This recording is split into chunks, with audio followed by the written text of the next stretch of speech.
Water should be fine for the poor, she said, bursting into laughter. Ethan's mother, laughing raucously, added, I frowned at her lack of class. Uh-oh, could it be? Right after that, Ethan's sister looked at me, her face turning pale. I let out a small chuckle. My name is Rebecca, and I'm 54 years old this year. I divorced my ex-husband when our daughter Susan was 3 years old. The reason for the divorce was irreconcilable differences. Moreover, my ex-husband was unemployed and spent his time drinking. No matter how many times I talked to him, he never changed. Naturally, our household finances were always in dire straits. I decided I didn't need a family like that and chose to divorce him. We divorced without any child support or alimony from my ex-husband. Since then, it's been just Susan and me. I was a housewife until I divorced my husband. When I had to raise Susan by myself, I started working frantically, unable to leave young Susan alone at home. I initially made ends meet by doing piecework at home. Right after the divorce, of course. Life was always on the edge. Despite working from dawn till dusk, my salary was low. That's why we lived a life of constant saving. There were times when, with just one day left until payday, I ran out of money and went without eating anything myself. Despite these hardships, I was able to raise Susan until she became an adult. Now that Susan has started working, I have more free time and have started dedicating more time to my job. Using my experience in piecework, I began creating handmade products. This has now become successful and turned into a business. There have also been changes in my private life. That change was Susan's engagement. Not long after starting her job, Susan began dating a man named Ethan. Ethan was Susan's supervisor at work and is 5 years her senior. I've seen a photo of Ethan that Susan showed me. He seemed like a fine young man. It seems Susan took a lesson from her father, as Ethan appears to be a serious person. I'm happy about the happiness Susan has found. My life is also at a turning point. I decided it was time to live life the way I wanted. That's what I was thinking. Then one day, Mom, I have something to tell you. Susan approached me after dinner. It was rare for Susan to speak to me hesitantly like this. Thinking this, I replied to Susan, What's the matter all of a sudden? You seem different. Then timidly, Susan said to me, Actually, Ethan and I are getting married. Really? That's wonderful. Congratulations. Since I've never actually met Ethan, I don't know what he's like. I hoped he would be just like he appeared in the photos. I'm glad you said that, Mom. I was worried you might be against it. Susan seemed relieved that I wasn't opposed. She looked relieved. And then Susan suggested to me, So I was hoping you could meet Ethan this coming weekend. It seems Susan wanted me to meet Ethan before they got married. Being the serious person Susan is, she probably wanted to show me her fiancé Ethan to put my mind at ease. I nodded firmly at Susan. Understood. I'll meet Ethan. I want to know what kind of person he is, Mom, Susan said, looking happy. And so it was arranged for Ethan and me to meet on Sunday of the weekend. I was waiting at home for Susan and him. It was just before 11 o'clock. It wouldn't be long before Susan brought Ethan over. At that moment, the doorbell rang. Yes? When I opened the door, Susan and Ethan were standing there. Nice to meet you, I'm Ethan, Susan's fiancé. Ethan greeted me. I was a bit relieved at Ethan's politeness. Susan is my precious daughter. I'm glad her partner turned out to be a decent person. Likewise, please come in, I said, inviting them into the house. Ethan felt like a fine young man. Even after entering the house, he brought famous brand sweets that you'd find in department stores as a gift. He happily shared the story of how he and Susan met. Ethan, stop it! You're embarrassing me, Susan said, blushing and speaking to Ethan.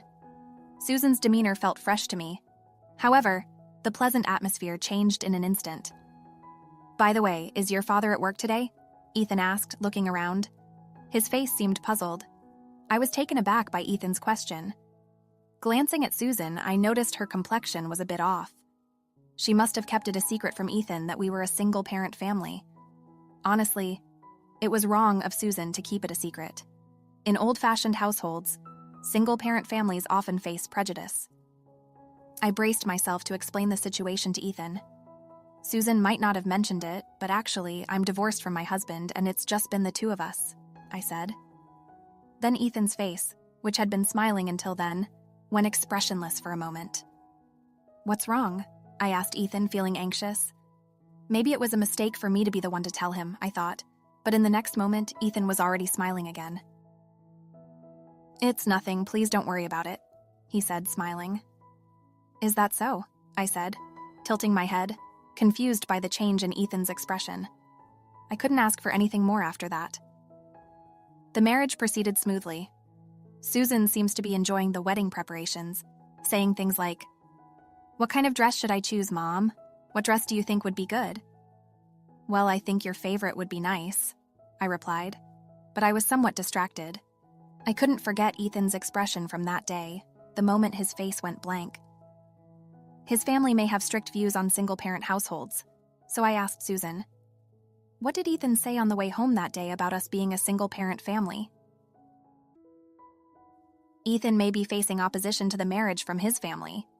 When I asked, Susan replied puzzled, "He didn't say anything special, Mom. Are you worrying too much?" Since Susan said that, I couldn't ask anymore. However, my bad feeling turned out to be true. It happened one night. "Mom." As soon as Susan came home, she called my name. Her expression was quite dark, and I was surprised and asked her, "Susan, why such a gloomy face? Did something happen?" Even when I asked, Susan remained silent. It was unusual for the optimistic Susan to look so troubled. After a while, she started to speak, though it seemed difficult for her to say. "It seems Ethan's family is not happy with our marriage," Susan said with a sad face. "Why?" "Because we're a single-parent family," they said. "Ethan might struggle because we are poor and a single-parent family." "That's an awful thing to say," I said. "It would be quite painful to hear such things from the in-laws." I asked Susan seriously, "Did Ethan's mother say that?" Susan nodded silently. I was outraged by the event. "I don't want us to be judged as poor just because we're a single-parent family. We've had our struggles, but now we live a decent life. I've worked as hard as any man." Then Susan said something unbelievable. "Ethan's sister also said a lot of things like..." I asked Susan. "She said we're both just after Ethan's money, that there's no way they could become family with people like us?" Susan replied, looking disheartened, her face looking very lonely. Surely hearing those words directly must have hurt Susan a lot. "It's appalling that they would say such terrible things about me, even though they haven't met me. I can't believe Ethan's..." "What did Ethan say at that time?" I asked Susan. And I remembered Ethan's face when he came to our house the other day. Maybe his expressionless face was because he imagined his family's reaction. It seems his family has quite a prejudice against single-parent households. I became worried about what lies ahead. Then Susan said, "Ethan defended me.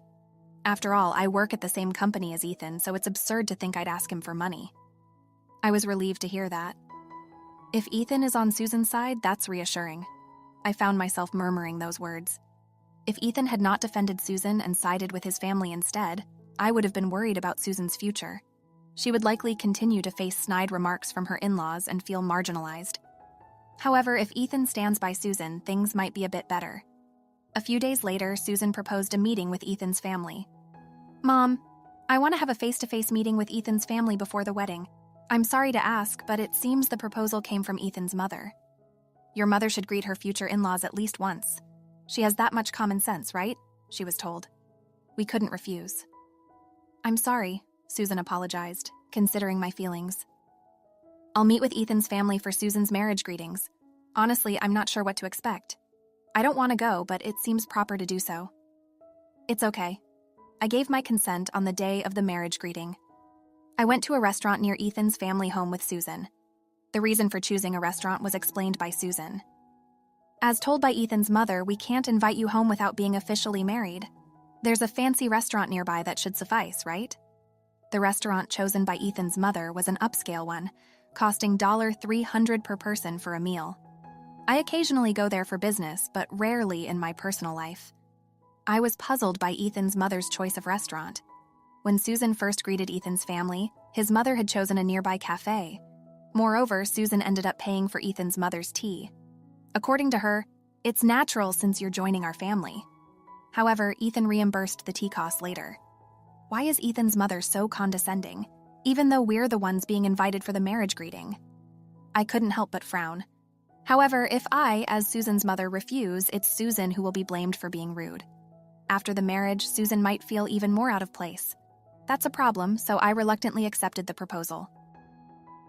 I applied light makeup and headed to the restaurant. I usually wear full makeup for work, but I thought it best to keep it understated today. I also chose plainer clothes than usual. Wearing flashy clothes might lead people to think you're a big spender, especially among in-laws. Given the rumors that I'm after Ethan's money, it would be wise to dress modestly. With that in mind, Susan and I entered the fancy restaurant and were escorted by the staff to a private room. Enjoying the story so far? Show your support by liking and subscribing to our channel.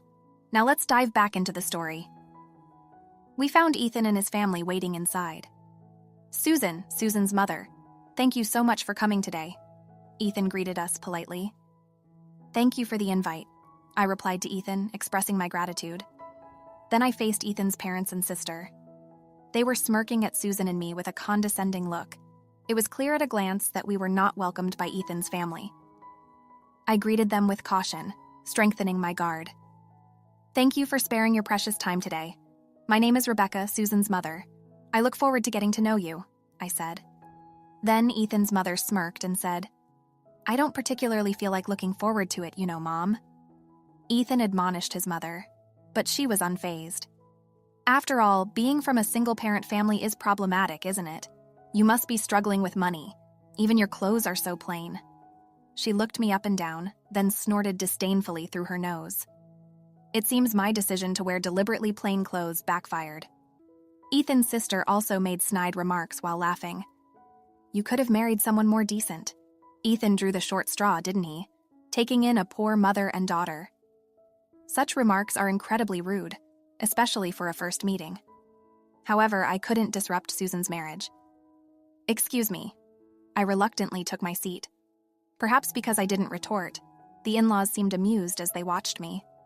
Susan looked at me with concern. Ethan seemed a bit angry at his family's lack of manners, his brow furrowed. Oblivious to this, his mother was in high spirits.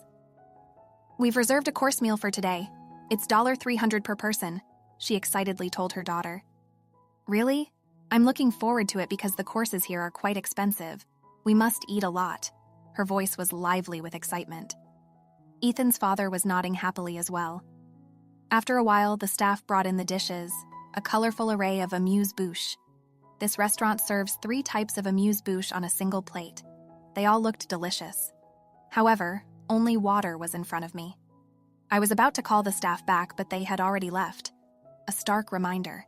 Ethan was dumbfounded by the scene. His sister, possibly aware, was snickering. Susan noticed too and said anxiously, Mom. Then his mother smirked. The poor can make do with water, right? She said, bursting into laughter. I frowned at her lack of class. What does this mean? I asked her. The in-laws had chosen this restaurant and invited us, yet they had no intention of hosting us properly. I was inwardly very irritated.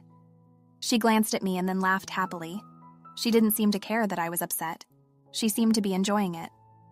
Oh, not only are you from a poor single-parent family, but you're also slow. We have no reason to welcome someone as worthless as you.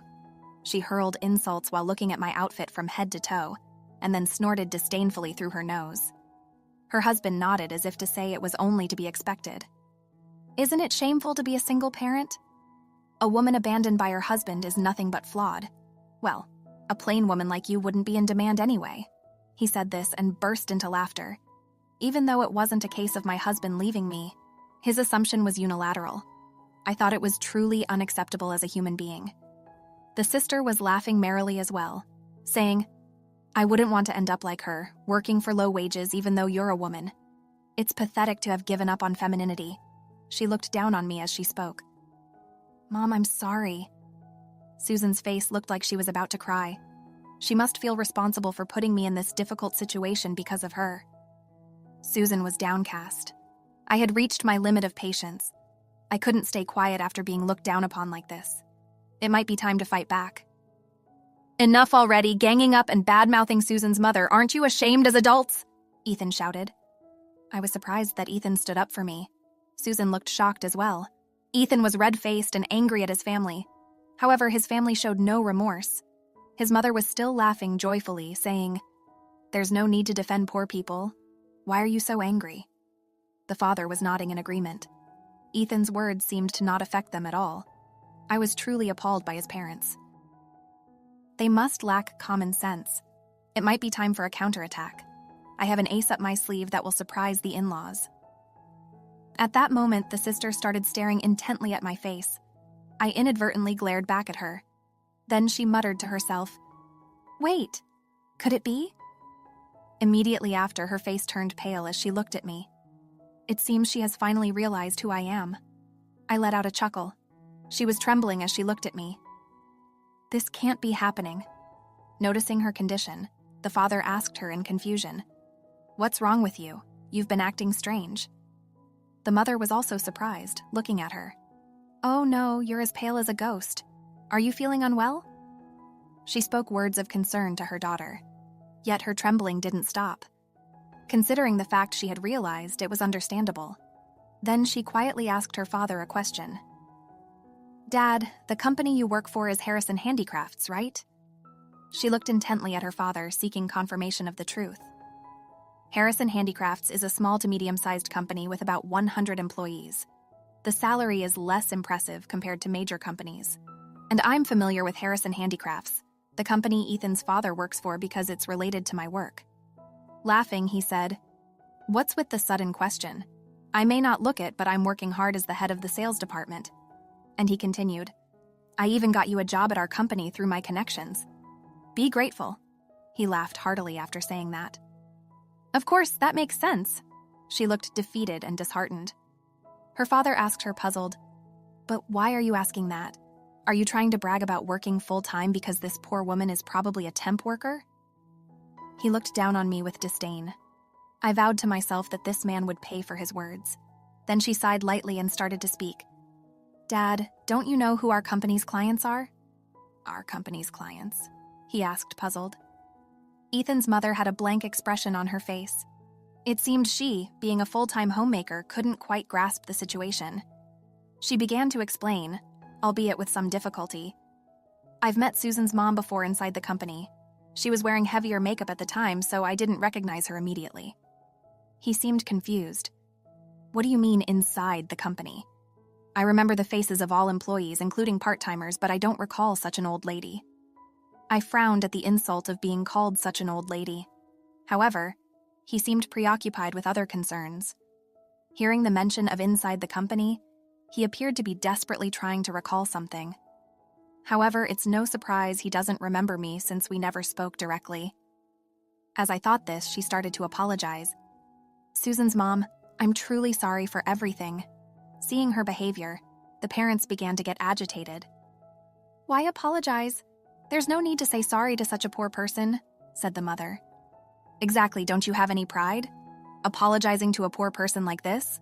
he yelled at her. She glared fiercely at her parents. "Dad, Mom, Susan's mom is very wealthy, way more than Dad." "What did you say?" He glared at her. He probably never expected his daughter to say something like that. Her mother also shrieked hysterically at her words. "How could you say such a thing?" she said in a resigned tone. "Because Susan's mom is a president. I've served her tea in the company's reception room, you know." At that name, he froze, and then he slowly turned his head towards me with a creaking sound. I intentionally chuckled. His face turned pale. "Greenbags, isn't that the brand President Harrison finally managed to collaborate with?" Then Ethan's mother screamed, "Greenbags! That's the brand with stores and department stores, right? Even my bag is from there." She kept glancing at her bag multiple times when we entered the private room of this restaurant. A familiar bag caught my eye. She was holding that bag carefully under her chair. Though it's against etiquette in a high-end restaurant, it must be her favorite bag. I chuckled softly and informed her, "That's a magazine freebie, isn't it? I'm honored that you're using my brand for it." Her face turned bright red. She then looked down, seemingly embarrassed. She must be feeling ashamed that her bag was revealed to be a magazine freebie. I quickly pulled out my business card from my card holder.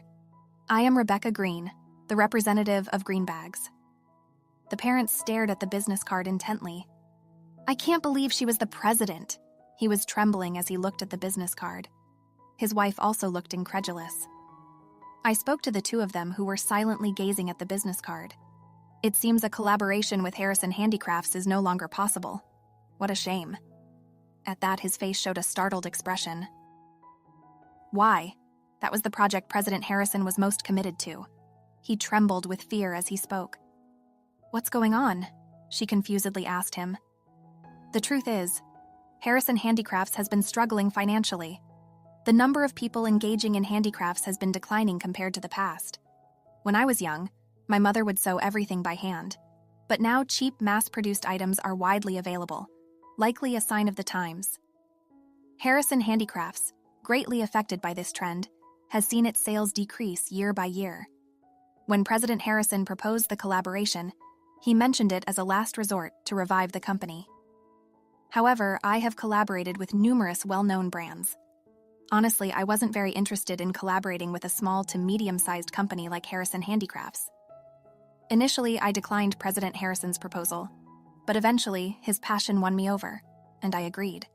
We decided to produce bags in collaboration with Harrison Handicrafts, but that's all in the past now. He was trembling. He must be terrified of what might happen next. Ignoring his trembling, I quietly said, "There isn't much benefit in collaborating with Harrison Handicrafts. I was just swayed by President Harrison's passion." However, his employee, who looked down on Susan, stared coldly at him. He was sweating under my gaze. Then suddenly, he deeply apologized to me. While she was puzzled by his deep apology, he desperately sought my forgiveness. Susan and Ethan were also surprised by his deep apology. "I'm truly sorry." He apologized deeply multiple times. He seemed unconcerned about his dignity. From my perspective, his profuse apologies did not affect me. Apologizing so deeply only after understanding my position seemed like an act to protect himself. I don't believe there was any genuine remorse in his apology. I spoke with an icy, cold voice. "An apology now after all the disdain you've shown toward Susan and me. To think an apology would suffice after all this. His mindset is truly naive." Realizing his apologies wouldn't change the situation, he quickly stood up. "It was all just for show," she puzzled, said to me. "We're going to be family, so you can forgive us, right?" She smiled flippantly as she said this. Then, without pausing, she continued, "I'm a big fan of green bags. Since we're family, I can get some products for free, right?" She looked at me expectantly. I was so appalled I couldn't respond. "Mom, that's too convenient," Ethan commented with a grimace. That statement was beyond unreasonable. Yet she, not understanding, became sullen. "Why not? There must be plenty of stock, right? It wouldn't hurt to give away a few." Both her husband and daughter looked on in disbelief. I told her flatly, "Our products are not to be given away for free. After all, you are still strangers to us." She looked frustrated at my words. "But Susan and Ethan are getting married, right? That makes us family. You should be providing financial support as a family. You're a president, after all," she said nonchalantly after repeatedly calling us poor. She still had this attitude. It seems she has not reflected at all. Finally, Ethan lost his temper at her attitude. "Mom, you changed your attitude just because you found out she's a president. Aren't you ashamed?" Ethan, his face flushed with anger, rebuked his mother. However, she just laughed it off, unbothered. "It's fine. Presidents have money to spare, right? Share a little with us," I quietly told her. "Even if Susan and Ethan get married, I have no intention of associating with you." She approached me with a surprised look. "Don't say that. Once Ethan gets married, we'll be family anyway. Giving away a bag or two wouldn't hurt." I was truly irritated by her. As I was contemplating how to respond, Ethan stepped between me and her.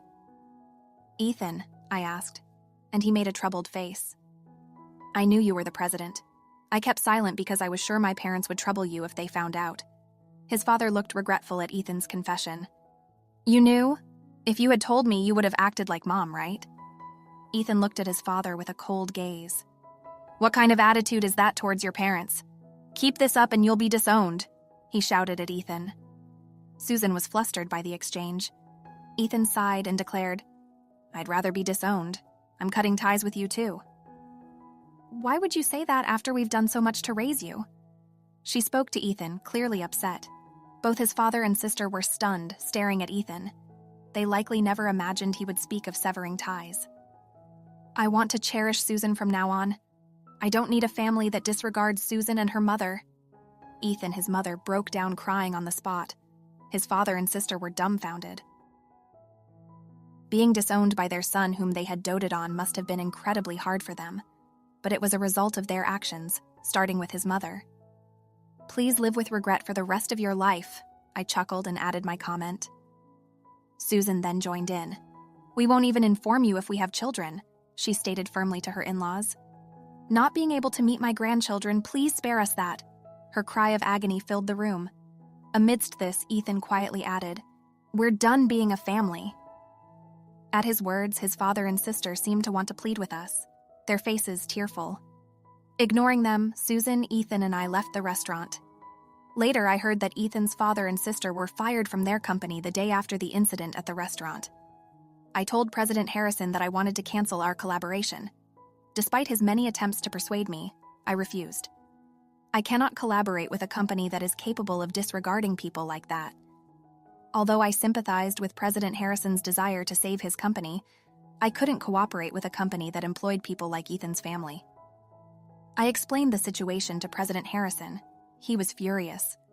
It turns out President Harrison has a daughter about Susan's age and couldn't forgive Ethan's family's actions. The collaboration with me was crucial for Harrison Handicrafts. Their actions had ruined it. Understandably, President Harrison couldn't forgive them. Ethan's father was old enough, and his sister had only been a part-time worker through her father's connections. Their prospects for re-employment after being fired from Harrison Handicrafts were grim. Additionally, Ethan's mother is a full-time homemaker. She has been cut off by Ethan, who was the sole breadwinner. Once the in-laws came directly to our company to negotiate, "Please collaborate with Harrison Handicrafts. If you do, President Harrison will surely rehire me. Even if collaboration is not possible, provide financial support. Our family is suffering. Isn't helping each other what family does?" They pleaded desperately. After all the times they treated people as poor, to now claim family was laughable. I firmly told them, "Neither collaboration nor financial support is possible. Ethan has also cut ties with you, hasn't he? Please leave now." But the parents wouldn't leave. They tried to cling to me somehow. I firmly reiterated to the parents, "Do not appear in front of me ever again. If I see you again, I will call the police." Perhaps because I mentioned the police, the father said, "Please, anything but the police. We won't come again," and took his wife away. Their clothes were dirty. They were likely not living well. These were the people who had once scorned others as poor. It was nothing but poetic justice. As for Ethan's sister, I heard she became completely reclusive. She's struggling to find a job, and it doesn't seem like she'll be getting married anytime soon. She barely leaves her room. Pessimistic about what lies ahead, her prospects seem bleak. 3 years have passed since then. Now I live with Susan and Ethan. Ideally, as newlyweds, they should be living on their own. However, Ethan suggested we live together, saying, "I think it's safer for Susan to be with her mother in case of emergencies." Ethan often does the housework with Susan on my behalf since I'm busy with work. I'm truly grateful. A significant change has occurred in our lives. One day, Susan approached me with a serious look. "Mom, worried something might have happened to her." I grew anxious. But then Susan smiled. "It looks like I'm going to be a mother." Susan happily stroked her belly. "That's wonderful, Susan. Congratulations." Feeling joyful, I hugged Susan. Besides Susan and me, Ethan was smiling happily. I know we will face many challenges ahead, but I'm confident we can overcome them together. I'm also looking forward to meeting my grandchild, imagining our happy future. A smile naturally spread across my face. Thanks for watching. How did you find the story? Let me know in the comments below. Don't forget to like this video and subscribe to our channel for more awesome stories like this. Your feedback and support mean a lot.